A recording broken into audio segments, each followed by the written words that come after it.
How to make your activities interactive in Seesaw. So if you want the kids to actually be able to move objects like this while they're completing their activities, then you'll need to start creating the work in Seesaw. So I'll show you how to do that. So you'll need to go to your Seesaw page, click Add, Assign Activity, Create New Activity.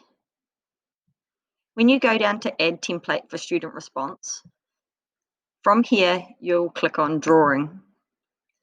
Okay, so here I can now start adding the objects that I want the kids to be able to move. So I'm going to go to Photo and Upload, and I've already saved an image of a TENS frame from the internet. So if I click Open, okay, here I can use the toggles to make it as big as I want it to be. If the TENS frame is something I don't want the kids to be able to move around, I can click the three dots and lock the image. Now you can't move that.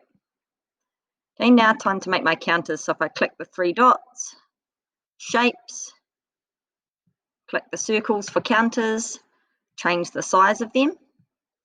I can also change the color of them down the side here. Okay, and instead of having to go back to the three dots each time, I can just make sure I've highlighted my circle, Control C or copy, and then Control V to paste. Okay, and I can keep pasting that so that I have the same counters. I might want different colored counters, so if I make that green, then I could copy that counter and paste so that all my counters are the same size and it's nice and quick.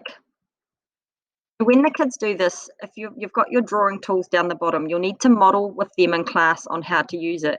If they're on the pen, obviously they're not going to be able to move these counters. Okay, you need to be on the hand down the bottom on the left, and this will allow them to actually move the objects. So you'll just need to model that in class because some of kids might be stuck on the pen, wondering why they can't move it. So it's the left hand that will enable them to do that.